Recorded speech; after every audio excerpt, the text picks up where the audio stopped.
Então, boa tarde mais uma vez, dando continuidade ao nosso curso de funções complexas. Eu vou relembrar um pouco aqui o que nós fizemos na aula passada, pelo menos uma parte da aula passada, que foi definir a função exponencial, tá certo? Então, aqui eu estou lembrando a definição da função exponencial. É a função que a parte real é dada por e elevado a x cosseno y, e a parte imaginária é elevada a x seno y, que é que está aí no primeiro quadrinho, né? Que eu estou relembrando, inclusive na anotação da aula passada, a mesma numeração da aula passada. O que nós vimos de importante da função exponencial? Nós vimos várias coisas, na verdade, né? Uma das coisas que nós vimos é que ela se caracteriza pela única função inteira, cuja derivada é ela mesma, e além disso, quando eu me restringo aos reais, eu tenho a exponencial real. Nós vimos várias propriedades operacionais da função exponencial, tá? Mas duas delas eu queria destacar, porque elas vão ser importantes daqui a pouco na aula de hoje, quando a gente for falar de função logarítmica. Então, a primeira delas eu lembro que a função exponencial de C em C estrela é sobrejetiva. Então, significa o quê? Qualquer complexo não nulo eu consigo escrever qualquer W diferente de zero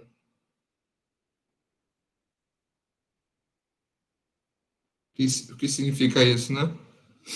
Qualquer W diferente de zero, eu consigo escrever existe Z tal que o E elevado a Z igual a W. E outra propriedade importante é que diz quando é que dois números têm a mesma exponencial. Então, E elevado a Z igual a E elevado a W, se somente se o quê? O W é igual a Z mais 2KPI. Tudo bem? E aí, nós fizemos uma observação que, usando a numeração da aula passada, foi a observação 2.1, que eu queria retornar a ela, só que eu acho que eu não... Já estava mais ou menos feito no que eu falei, mas eu queria voltar a falar um pouco dela, né? O que diz a observação? Lembra que eu tenho essa faixa FA, que é o quê? Eu chamei de faixa horizontal na aula passada, e inclusive eu fiz esse diagrama lá também, então a faixa FA, por definição, são os números complexos cuja parte imaginária está entre A e A mais 2π, o A mais 2π incluindo, né? Então, quando você for olhar o lugar geométrico dos complexos satisfazendo essa propriedade, que a parte imaginária, que é o Y, está entre A e A mais 2π, você vai ver que dá essa faixa horizontal aí, tá certo? Onde a parte imaginária vai de A, pontilhada, porque não entra, até A mais 2π. O que a observação 2.1 dizia? A observação 2.1 dizia que para todo A pertencente a R, você tem uma bijeção entre o quê? Entre a faixa horizontal, ou melhor, a bijeção é entre a faixa horizontal, essa faixa aí, F de A, e C estrela. E que bijeção era essa? Era dada pela restrição da exponencial à faixa horizontal, tá certo? Então, eu vou mostrar um pouquinho isso com mais cuidado. Como é que a gente observa isso? Primeira coisa a observar é o seguinte, fixado um A real, esse A aí é qualquer real, tá certo? Uma coisa que eu falei na aula passada, também estava claro mais ou menos pelos meus argumentos, agora vou formalizar, é o seguinte, fixado A pertencente ao A real, existe um único θ pertencente a argumento de W. Então, quem é argumento de W? Argumento minúsculo de W. Lembra que o Yunis definiu lá na segunda aula, se eu não estou enganado? Argumento de W é você pegar o argumento principal de W e somar qualquer múltiplo de 2π, tá certo? Então, o argumento principal de W está aqui. Quando eu somo todos os múltiplos de 2π, eu tenho um argumento de W, que basicamente é o quê? É quando você escreve o W na forma Rcis θ, são todos os valores possíveis de θ que podem aparecer, tá certo? Todos os valores possíveis de θ que podem aparecer são os elementos θ que estão em argumento de W. Então, se você pegar θ, melhor, se você fixar A, vai existir um único θ pertencente a argumento de W, tal que θ pertence ao intervalo A mais 2π. Então, basicamente é o seguinte, pessoal, pensa o seguinte, pega o argumento de W, tá? O argumento de W, ele é o quê? Ele está entre menos... Isso eu vou falar daqui a pouco. Mas ele está no intervalo de tamanho 2π, tá certo? Lá o Yunis tinha definido na primeira semana que estava entre 0 e 2π, eu vou mudar um pouco, vai mudar. Na verdade, o argumento de W vai estar entre menos π e π, e eu vou falar um pouco mais sobre isso daqui a pouco, eu vou escrever isso. Então, pega um argumento, pega o argumento principal, que está entre menos π e 2π. Basicamente, o que eu vou formalizar aqui é o seguinte: esse intervalo A mais 2π, qual é o comprimento dele? É 2π, tá certo? Então, é o intervalo de comprimento 2π. Se você está pegando o argumento entre menos π e 2π, ou melhor, entre menos π e π, pode ser que ele não esteja entre A e A mais 2π. Mas o que significa dizer que... O que você pode garantir? Se você somar uma certa quantidade inteira de voltas completas, de 2π, você vai cair dentro do intervalo A mais 2π. Tá? É bem intuitivo isso, né? Na verdade, acho que a gente até usa isso toda hora, mas aqui eu estou explicando por quê. Como é que você pode observar isso? Então, olha só. Aí eu desenhei a reta real em azul e observa que ela fica particionada por intervalos da forma A mais 2π. Aí, depois, nesse intervalo A mais 2π, eu somo 2π. Então, eu vou ter outro intervalo que eu vou marcar aí agora, da forma A mais 2π, A mais 4π, tá certo? No intervalo A mais 2π, eu poderia diminuir 2π de todo mundo. Então, eu teria esse intervalo à esquerda aí, de A menos 2π até A. Então, quando eu vou somando inteiros, eu vou particionar a reta real em intervalos da forma A mais 2kπ e A mais 2πk mais 1. O que é esse 2πk mais 1? Nada mais é do que o 2kπ mais 2π, tá certo? Então, tem essa partição de R aí, qualquer valor real tá somente um desses intervalos aí, tá certo? Então, tem uma partição, é uma união disjunta, não tem interseção esses intervalos. Então, o que eu garanto com isso? Como todo número real vai cair em um desses intervalos, que eu garanto com isso que existe um único K pertencente a Z, tal que o argumento principal de W está no intervalo da forma A mais 2kπ e A mais 2kπ mais 1, que é esse intervalo aqui, tá certo? Ora, mas se o argumento de W pertence a esse intervalo, significa dizer que o argumento principal de W menos 2kπ pertence a A mais 2π. E esse valor aí, argumento principal de W menos 2kπ, é o θ que eu estou buscando, é o θ da minha afirmação, tá certo? A diferença é que lá embaixo aparece menos, aqui é mais, mas aí você troca o sinal do K, você mostra que tem um único θ pertencente a esse intervalo, tá? Ou seja, é aquilo que eu falei, você pega o argumento principal, ele está entre menos π e π, se eu somar, aqui no caso, se eu diminuir menos 2kπ, uma hora ele vai cair dentro do intervalo A mais 2π, para algum K apropriado, tá certo? Então, o que a gente viu também pela aula passada? Se E elevado a Z igual a W, isso é equivalente a dizer o quê? Que X é Ln do módulo de W e Y pertence ao argumento de W. Como é que a gente relembra isso? Observa, se o E elevado a Z é igual a X mais Y, lembra que o E elevado a Z, nós vimos que nada mais é do que era o quê? O E elevado a X, X de Y. Tá certo? Só que o W, por sua vez, eu consigo escrever como o quê? Módulo de W, eu vou botar o W na forma polar. Módulo de W, X do argumento de W. Ora, mas se E elevado a Z igual a W, significa o quê? Que E elevado a X tem que ser igual ao módulo de W, e o Y tem que ser o quê? O argumento de W mais 2kπ, tá certo? Estou comparando dois complexos na forma polar. Os módulos têm que ser iguais e os argumentos têm que diferir de um múltiplo de 2π. Tudo bem? Ora, mas dizer que E elevado a x é igual ao módulo de W é equivalente a dizer o quê? Que x é ln do módulo de W. Então, o que eu tenho? X igual a ln do módulo de W, que está lá à direita. E o que significa dizer que o y é igual a argumento principal mais 2kπ? Significa dizer que o y pertence a quem? Ao argumento de W. O argumento de W, lembrando, é o argumento principal, é o conjunto do argumento principal, mais o número inteiro de voltas adicionado a ele, tá certo? Então, isso que significa dizer que o o E elevado a Z igual a W. Essa equivalência aí. Então, agora eu desenhei nesse diagrama a imagem inversa do W. Imagina que você pega o E elevado a Z igual a W. Agora vamos olhar todos os complexos, tais que E elevado a Z igual a W, vamos ver como é que essa pré-imagem da função exponencial por W no plano complexo. Vai ser o quê? Ora, nós vimos que E elevado a Z igual a W significa que o x é igual a ln de W. Então, todos esses complexos, que Z tal que E elevado a Z igual a W, vão estar na reta real, cuja parte real é igual a x. Essa reta azul aí, tá certo? Então, aí eu marquei o ponto x mais i argumento de W, que é um dos pontos que satisfaz isso, a gente acabou de ver, né? E o x mais i argumento de W é tal que E elevado a ele dá W. E todos os outros pontos é igual a esse ponto, diferença por um número inteiro de volta de 2π vezes i, né? Tá certo?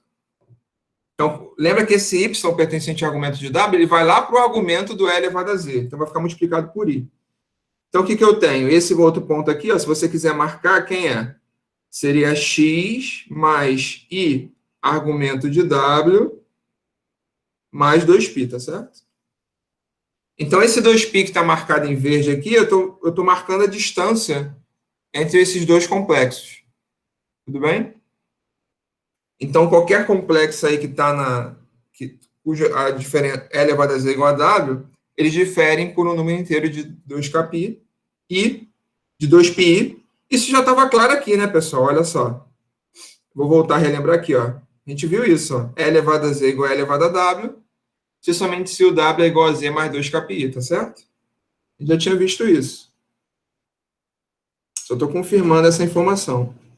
Então, todos esses elementos aí sobre a reta azul que está marcado em roxo, a exponencial deles vai ser igual a w, tá? E a distância entre eles, entre dois consecutivos, é 2π a distância. Então, o que a gente conclui com isso? Dado, então, w pertencente a C estrela, um w não nulo, né? Se a gente coloca x igual a ln de w, e como existe um único θ pertencente ao argumento de w, satisfazendo que o θ está entre a e a mais 2π, tudo que eu já venho falando até agora, né? A gente vai ter que existe um único z pertencente à faixa horizontal f de a, satisfazendo E elevado a z igual a w, tá certo? Então, com isso eu estou mostrando o quê? Que, de fato, eu tenho uma objeção entre f de a e c estrela. Então, recapitulando, a exponencial não é injetiva, justamente por causa dessa propriedade aqui, né? Tá certo? Se você pegar qualquer múltiplo de qualquer múltiplo inteiro de 2πi e somar a z, vai dar a mesma exponencial. Então, ela não é injetiva. Mas, quando eu me restringe a faixa f de a, ela torna injetiva. Tá? Ela é sobrejetiva e injetiva. Portanto, eu tenho uma objeção. E voltando a esse diagrama aí, olha, dos números cuja exponencial vale w, que são esses complexos na linha azul, se você traçar qualquer faixa horizontal aqui, ó, de tamanho 2π,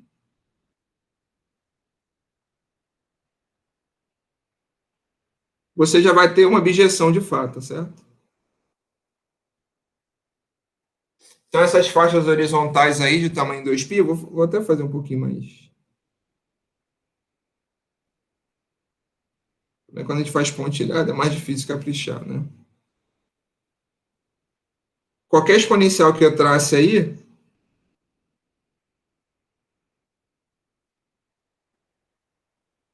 qualquer faixa horizontal que eu traço, eu já vou ter uma objeção entre C estrela e F de A. Então, isso vai ser importante daqui a pouco, tá certo? Então, agora vamos definir a função logarítmica complexa.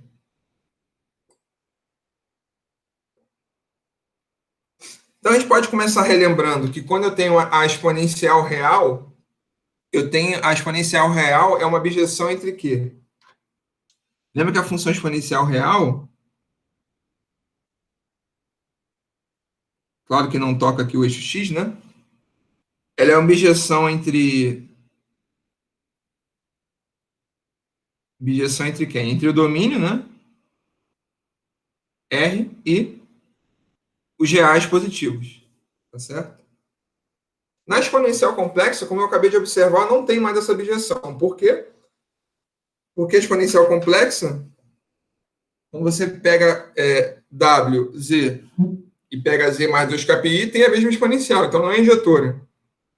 Se ela não é injetora, muito menos pode ser bijetora, ou seja, não possui inversa. Mas restringindo a certas faixas do domínio da exponencial, como a gente observou lá em cima, aquelas faixas horizontais, a gente pode fazer com que ela se torne invertível. De fato, até uma objeção, né? Porque ela já é subjetiva. Então, o que eu vou dizer aqui? Olha, eu quero definir o mesmo conceito parecido lá com a exponencial real. Na exponencial real, você tinha que y é ln x, se somente se o quê? É elevado a x igual a y, tá certo? Eu quero fazer algo parecido. Eu quero definir, eu vou dizer que um número A é um logaritmo do número, um número W, perdão. É um logaritmo do número complexo Z se o E elevado a W é igual a Z. Ou seja, estou copiando o mesmo conceito. Só que observa que aqui aparece um logaritmo, né? Porque não vai ter um único, porque ela não é injetiva, tá certo? Qualquer coisa que você faça desse tipo vai continuar dando Z. Então você vai ter infinitos, na verdade, logaritmos, tá? Então, vou denotar por log de Z o conjunto de todos esses logaritmos do número complexo Z não nulo. Então, quem é log de Z, por definição, é o conjunto dos Ws em C, tal que E elevado a W é igual a Z. Tá certo? Então, olha só, vamos determinar esse conjunto. Quem é o log de Z? Tá? Então, olha, dado Z diferente de zero, e θ argumento de Z, tá vendo aí que eu estou frisando que o argumento está entre menos π e π? Qual é a diferença agora colocando um argumento entre menos π e π? A diferença é que o argumento vai ser descontínuo no semi-eixo real negativo. Quando eu colocava entre 0 e 2π, o argumento entre 0 e 2π, ele era descontínuo no eixo real positivo, tá certo? No semi-eixo real positivo. Agora ele vai ser descontínuo no semi-eixo real negativo. Então, como é que você pode frisar isso? Olha, tá vendo aí que eu estou pegando uma sequência de pontos indo para A? Poderia até supor que eles têm módulo 1. Então, olha, eu consigo uma sequência de pontos N indo para A, tal que o argumento de Zn, todos esses pontos argumento de Zn aí, conforme eu vou me aproximando do A, o argumento de Zn vai cada vez mais ficando mais próximo de menos π, tá certo? Então, olha só, observa que o menos π é aberto e o π é fechado. Os pontos no semi-eixo real negativo têm exatamente argumento igual a π. Tudo bem? Porque o π entra, o menos π não. Então, quando eu pego o argumento, o Zn indo para A, o argumento de Zn vai para onde? Vai para menos π. Só que menos π é diferente de π, que é o argumento de A. Então, você está mostrando o que com isso? Que que a função argumento de Z é descontínua em A. Daqui a pouco isso vai ser importante também, tá certo? Então, a função argumento de Z é descontínua em A. Você está pegando um limite de sequência de pontos indo para A, só que o argumento de Zn não está convergindo para argumento de A, tá? Está convergindo para menos argumento de A. Então, o semi-eixo real negativo são pontos descontínuos do argumento. Então, o que você tem? Você colocou o complexo na forma Z, na forma polar, tá certo? Lembra que eu poderia até escrever módulo de Z cis θ. Só que o módulo de Z a gente escreve como E elevado a ln do módulo de Z cis de θ, tá certo? Vezes cis de θ. Então, o que tem? Aqui eu só estou repetindo aquilo que a gente acabou de ver. Que W igual a ln do módulo de Z mais I argumento de Z é um logaritmo de Z. Tá certo? A gente acabou de ver isso. Por outro lado, se o E elevado a W' é igual a Z, o que nós vimos? Se o E elevado a W' é igual a E elevado a W, significa que o W' difere de W por 2kπi. Então, vou ter que W' é igual a W mais 2kπi. Então, o que a gente mostra com isso? Para saber quem é log de Z, basta determinar um elemento de log de Z e todos os outros vão ser o quê? Obtidos desse elemento original adicionando 2kπi. Tudo bem? Então, é exatamente o que eu tenho aí, olha. Eu vou pegar ln no módulo de z mais i argumento de z. Aqui, observa que aqui eu tenho w, né? Se eu for parar aqui, ó, eu teria o w. E quando eu adiciono 2kpi com k inteiro, eu tenho todos. Então, colocando isso em evidência, fica esse 2kpi aí dentro do parênteses, certo? Ora, mas quem é argumento de z mais 2kpi quando o k varia nos inteiros? Isso é exatamente um elemento de argumento de z minúsculo, né? O argumento de z minúsculo são todos os ângulos côngruos ao argumento principal. Tudo bem? Então, o que eu tenho? Log de z, quem é? Ln de z mais i θ, onde θ é um elemento do argumento de z.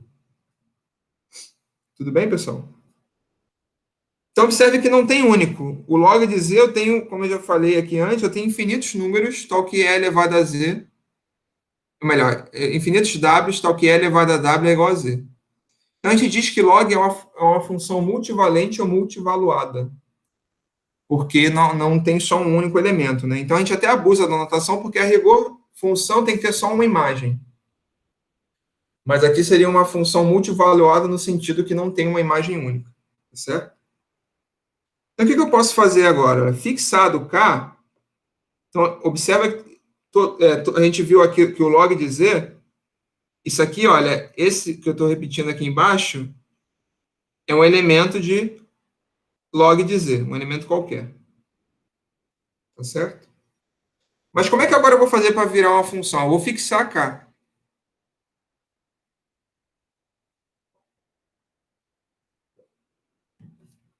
Uma vez que eu fixe K, agora eu tenho uma função, que eu estou denotando por log K minúsculo de z.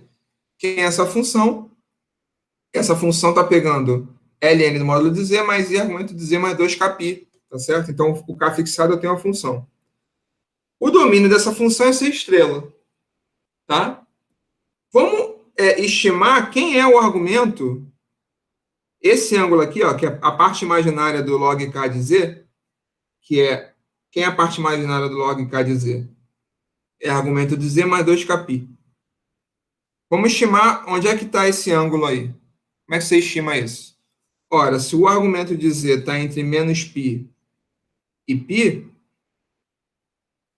para você estimar o argumento de z mais 2kπ, você soma 2kπ dos dois lados, né? Então, você vai ter menos π mais 2kπ, é menor que o argumento de z mais 2kπ, que é menor ou igual a π mais 2kπ. Menos π mais 2kπ é exatamente 2k menos 1π. E o π mais 2kπ é exatamente 2k mais 1π. Então, é o que eu escrevo aí, ó. O argumento de z mais 2kπ está entre 2k menos 1π, não entra, e 2k menos 1π mais 2π, que é igual a 2k mais 1π, que entra. Então, na notação que a gente acabou de falar lá da faixa horizontal, esse aqui seria o A, ó. Então, significa o quê? Que o argumento de z mais 2kπ, ou se você quiser, a imagem, isso aqui é a imagem de log K de z, tá? Pertence ao intervalo menos A e até A mais 2π, ou seja, o que eu estou mostrando com isso? Que o log K de z,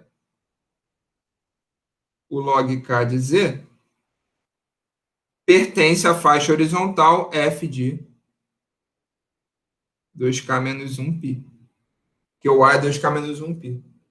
Tudo bem? Então, a gente conclui. Lembra, como eu falei, eu ia usar aquele fato, que quando você já fixa uma faixa horizontal em C, você já tem uma objeção com C estrela. Então, quando eu pego o A 2k menos 1π, eu vou chamar essa objeção, a inversa, né? De log K, log subíndice K minúsculo. Então, log subíndice K minúsculo, de C estrela até F de 2k menos 1π, é uma objeção entre C estrela e a faixa horizontal f de 2k menos 1π, tá certo? Quem é a inversa dela é exatamente a função exponencial, mas não a função exponencial propriamente dita, que não é injetora. é a função exponencial restrita à faixa horizontal. Então, eu peço para vocês corrigirem aí, olha, que nas notas de vocês eu não tinha colocado C estrela, eu tinha colocado C, na verdade é C estrela, e eu tinha esquecido alguns πs também que aparecem aí na 2k menos 1 π. E aí eu tenho dois parênteses, né? O parêntese do 2k menos 1 e o parênteses da notação f de a, que eu coloquei o a entre parênteses depois. Tá certo? Então você tem essa bijeção aí entre log de k, entre C estrela e a faixa horizontal, f de 2k menos 1 π. Qual a observação que eu queria fazer aí? Isso que eu fiz aí para a faixa f2k menos 1 π, pelo aquele raciocínio lá anterior que a gente tinha feito, eu também poderia definir o quê? Uma bijeção entre log. Eu vou mudar aqui a notação um pouco, porque olha só, quando eu pego a, eu não vou botar o a como subíndice, senão você vai achar que o log k, a faixa é fk. Não, a faixa é 2k menos 1 π, tá certo? Então, eu poderia definir uma bijeção que eu vou botar log. Esse a agora não é subíndice, tá? Ó, para não ter confusão, a gente não vai usar isso, tá? Poderia aqui eu colocar o a em cima. Uma bijeção log a maiúsculo entre C estrela e a faixa f de a. Isso aqui é bijeção. Quem seria a inversa dela, né? Cuja inversa é... A inversa vai ser a exponencial restrita à faixa horizontal f de a. É exatamente o mesmo raciocínio, pessoal. Tudo bem? Esse raciocínio que eu fiz para 2k menos 1 π vale para qualquer a complexo. Para qualquer a real. Essa faixa horizontal aí, tá certo?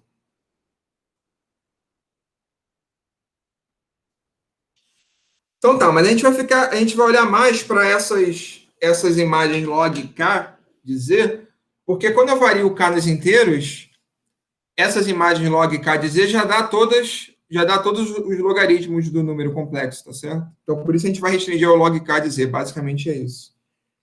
Quando k é igual a zero, a gente vai chamar isso de valor principal do logaritmo de z, tá? E aí, ao invés de ficar denotando por log zero de z, a gente vai denotar por log de z simplesmente. Então, quando aparecer esse log de z aqui, significa dizer o valor principal do logaritmo. Ao invés de escrever log de zero de z, ao invés de escrever isso. Então, quem é, por definição, log de z? É pegar ln de z mais i argumento de z. Lembra que o argumento de z está entre menos π e π. Tá certo? E agora, quem é o log minúsculo? Lembra que o log minúsculo é o conjunto de todos os logaritmos. Tudo bem? O log minúsculo de z é pegar o log principal, ou seja, basta pegar um deles, então é pegar o log principal, tá aqui, ó, e somar múltiplos inteiros de 2π, tá aqui, ó, 2kπ, tá certo? Então, com isso a gente determinou os logaritmos de qualquer número. Vamos ver alguns exemplos aqui, olha. Vamos pegar o A primeiro, vamos pegar o A real. Eu acabei de definir o log complexo. É uma boa ideia, eu acho, a gente calcular o log complexo nos valores de log reais, em números reais, para ver o que acontece, né? Será que coincide com o logaritmo de um número real que a gente já conhece? Então, vamos pegar o log A real. Quem é? Eu vou pegar primeiro o log principal. Então, o log principal de A é ln do módulo de A, tá certo? Mais i argumento de A. Ora, mas para um número real positivo, o argumento é zero. Então, olha só.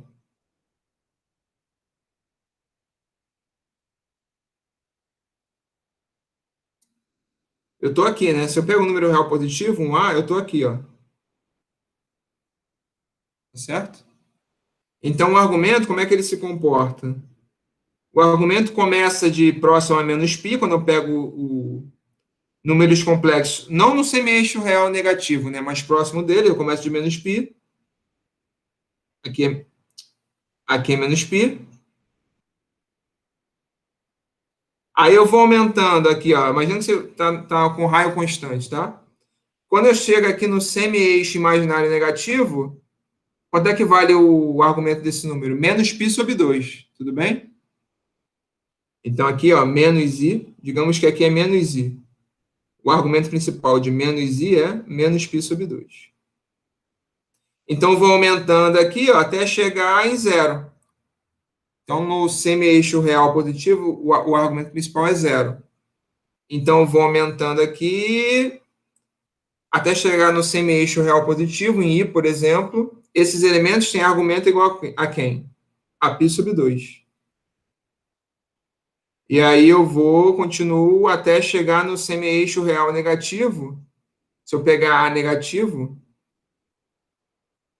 o argumento de B vai ser quem? Opa, π, tá certo? Então esses são os argumentos principais. Quando eu pego um número real positivo, olha, o ln de A, o módulo de A já é A. Então fica ln de A e o argumento de A é zero. Então o log de A fica exatamente ln de A, que é o log real. Tá certo? E quem é o log de A, o log minúsculo, que representa todos os logaritmos? É você pegar o log de A particular, um log particular, que eu peguei o principal, o log de A principal, e somar múltiplos de 2 κπ. Tudo bem? Então, isso aqui, esse número aqui, olha, ln de A mais 2 κπ, são todos os números cujo E elevado a eles dá A, onde A é um real positivo. Tranquilo? Então, agora, se eu pegar A um real, A negativo, o que a gente acabou de ver? Se eu pegar A negativo, o argumento de A é π. Foi aqui o que eu peguei o B aqui, né? Como exemplo, né? Certo? O B era negativo, o argumento é π. Então, o argumento de A é π. Então, quem é o log principal de A? É ln do módulo de A, só que agora tem que deixar módulo mesmo, porque o A é negativo, mais i vezes π, porque o argumento de A é π. Tudo bem? Acho que travou aí para vocês, né?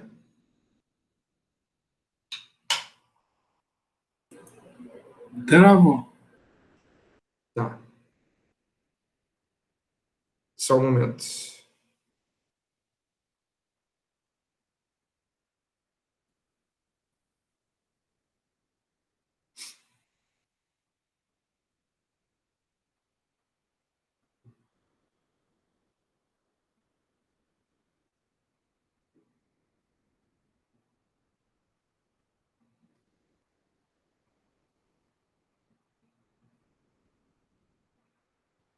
Só um momento que eu estou reconectando aqui, pessoal. Com sorte vai voltar a funcionar.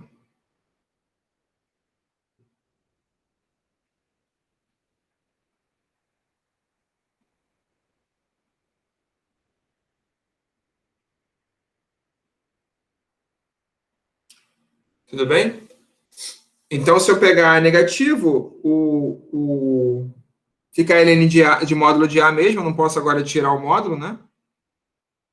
Porque o A é negativo, tá certo? Mais i π vezes o argumento, e o log minúsculo, que é todos os logaritmos, é pegar o log principal e somar 2 κπi, eu vou ter algo parecido com isso aí, né? Log de A. Observa, existe algum elemento no log principal de A que seja real, nesse caso? Observem que não, né? Lembra lá na análise, no cálculo 1, que não fazia sentido em calcular logaritmo de número negativo? Então, se existisse, seria muito estranho, tá certo? Observem que nenhum logaritmo de A, que A é um real negativo, é real. Todos eles são complexos. Seria muito estranho se tivesse um real, né? Basicamente, aqui a gente está estendendo o que a gente... Quando o exemplo 2.8 mostra que o log complexo, o log principal, é a extensão do log do logaritmo neperiano real, tá certo? Que quando eu calculo ele em A positivo, está coincidindo aqui com o que a gente já sabia, tá certo? Agora eu vou dar um outro exemplo não real, um número complexo. Não real, i mais i, 1 mais i. Ó, o módulo de 1 mais i é a raiz de 2, o argumento de 1 mais i é π sobre 4. tá certo? Ele está aqui na bissetriz dos quadrantes ímpares, 1 mais i. Então, aqui é π sobre 4 o ângulo dele, correspondente a 45 graus. Então, o que você tem? O log 1 mais i vai ser quem? ln do módulo dele, ln de raiz de 2, mais i vezes o argumento, mais i π sobre 4. Então, esse é o log principal. O log qualquer dele vai ser 1 mais i ln de raiz de 2, mais i π sobre 4 mais 2κ. Novamente, eu estou adicionando múltiplos inteiros de 2πi. Tudo bem? Então, agora, eu vou pegar o seguinte, eu vou pegar z igual a menos 1 mais 5π sobre 4i, e vou calcular o log principal de e elevado a z. Será que o log principal de e elevado a z vai ser z? Então, nesse caso aí não vai ser z, por quê? Lembra, o log principal, vamos voltar aqui, ó. Quando eu pego o log principal, eu peguei o k igual a 0, tá certo? Então, log z é bijeção entre quem? Entre C estrela e a faixa F2K menos 1π quando K é igual a 0. Então, vai ser a faixa F de menos π, tá certo? Lembra que no argumento principal, observa que o log principal, a parte imaginária, aparece exatamente o argumento principal, né? Os números entre menos π e π. Então, aqui o menos π é menor ou igual a y, ou melhor, aqui é aberto, aqui é menor ou igual a π.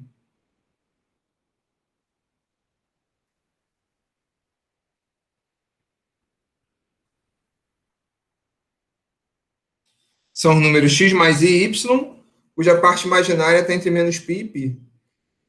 Quando você pega e elevado a z, ou melhor, esse z aí, ele não está na faixa principal do f de menos π, tá certo? Então, não posso dizer, em princípio, que o log de e elevado a z é igual a z. Ou seja, eu não posso tentar usar aquela propriedade que o log é inverso da exponencial, esperar que o log de e elevado a z seja z, porque o z não está na faixa principal de definição que é a imagem do log principal, tá certo? Então, vamos calcular o log e elevado a z. Então, quem vai ser vamos calcular o e elevado a z. Quem vai ser? E elevado à parte real vezes x de 5π sobre 4. Tudo bem? Ou, se você quiser, E elevado a menos 1, cosseno de 5π sobre 4, mais i seno de 5π sobre 4. O que eu vou fazer agora? Esse complexo já está na forma polar. Então, eu vou procurar colocar ele na forma polar, só que com o argumento dele entre menos π e π.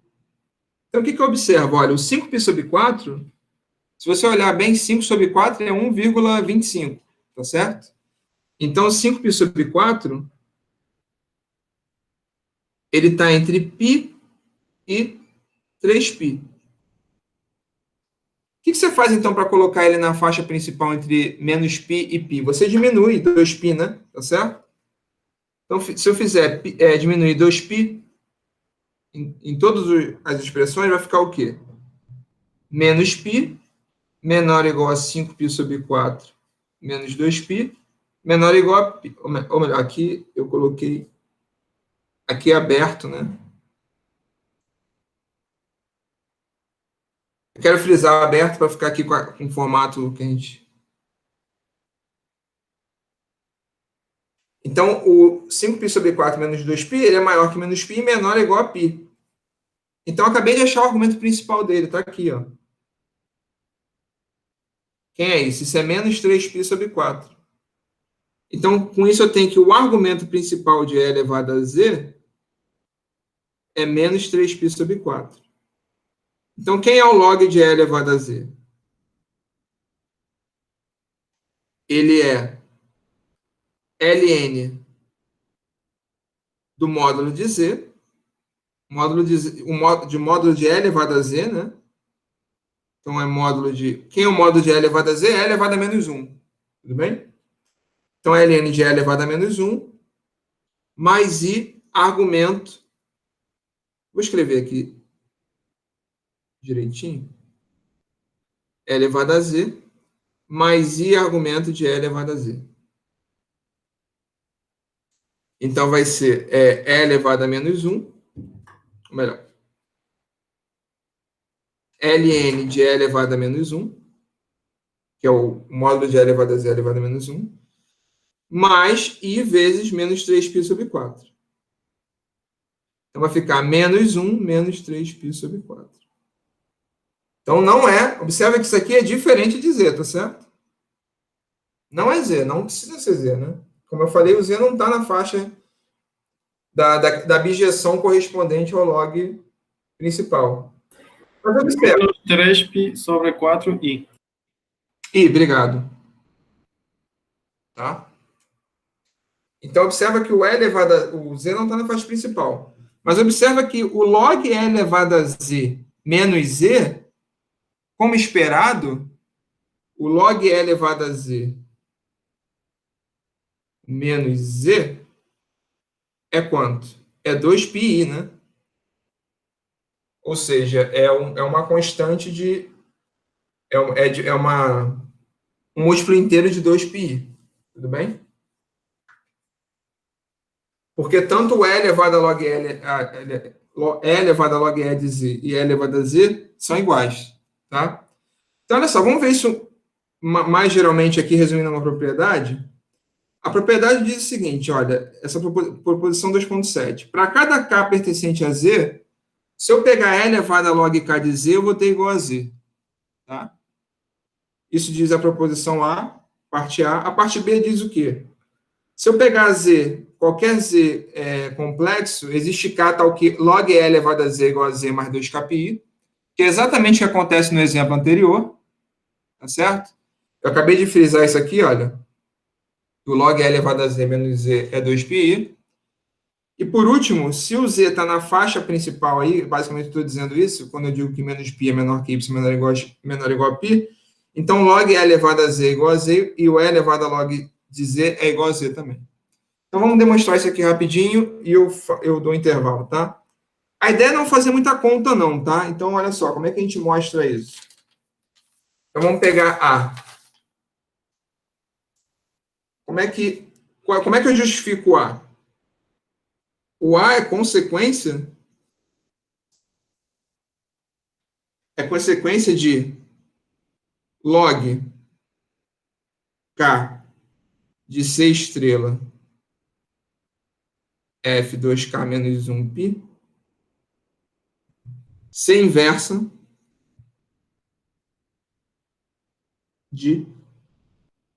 da exponencial restrita a F2K menos 1π.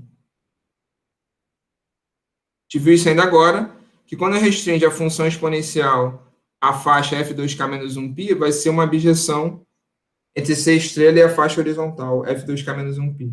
Então, olha só, como essas funções são inversas, o que eu posso afirmar? Que o E elevado a log K de Z é igual a Z, então implica, logo, o E elevado a log K de Z é igual a Z para qualquer Z pertencente a C estrela.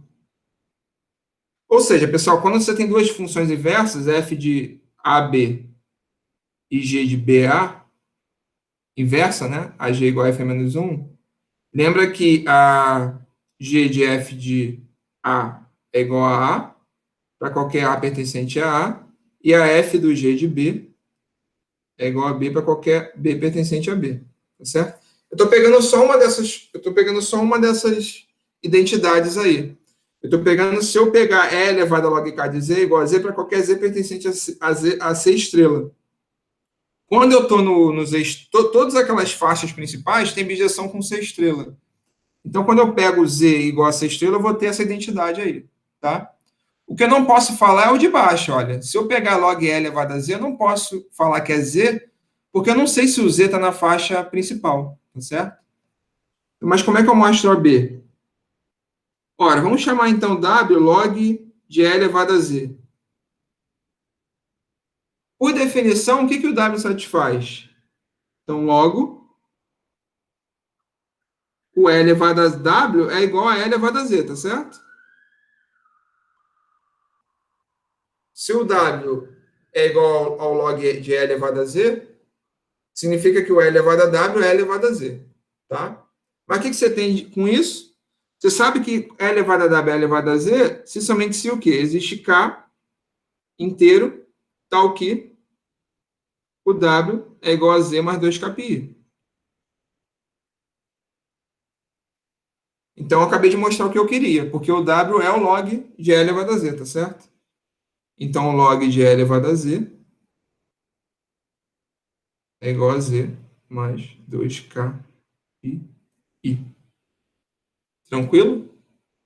E a última? A última eu tenho que... Agora, observe que agora eu peguei Z na faixa fundamental, porque a parte imaginária dele está entre menos π e π. Então, eu tenho que log de E elevado a Z, Z, e E elevado a log de Z igual a Z. Basicamente, não preciso fazer conta nenhuma, tá? Eu baixo concluir o quê? É consequência da abjeção log de 0, C estrela de F de 0, cuja inversa é a exponencial restrita à faixa fundamental. Olha, eu não dei nome a essa faixa, mas a faixa F0, F de 0, C estrela. Então, basicamente, eu estou usando essas identidades aqui, ó, da função g com a inversa dela, para a função log principal e a função exponencial restrita à faixa, tá certo? Então, você poderia, claro, concluir essa... Eu deixei para vocês fazerem, talvez vocês tenham, quem fez, tenha feito usando conta, mas você não precisa fazer quase conta nenhuma, né? É só consequência da maneira que nós definimos os objetos aí, tá bom? Então, eu vou dar um intervalo agora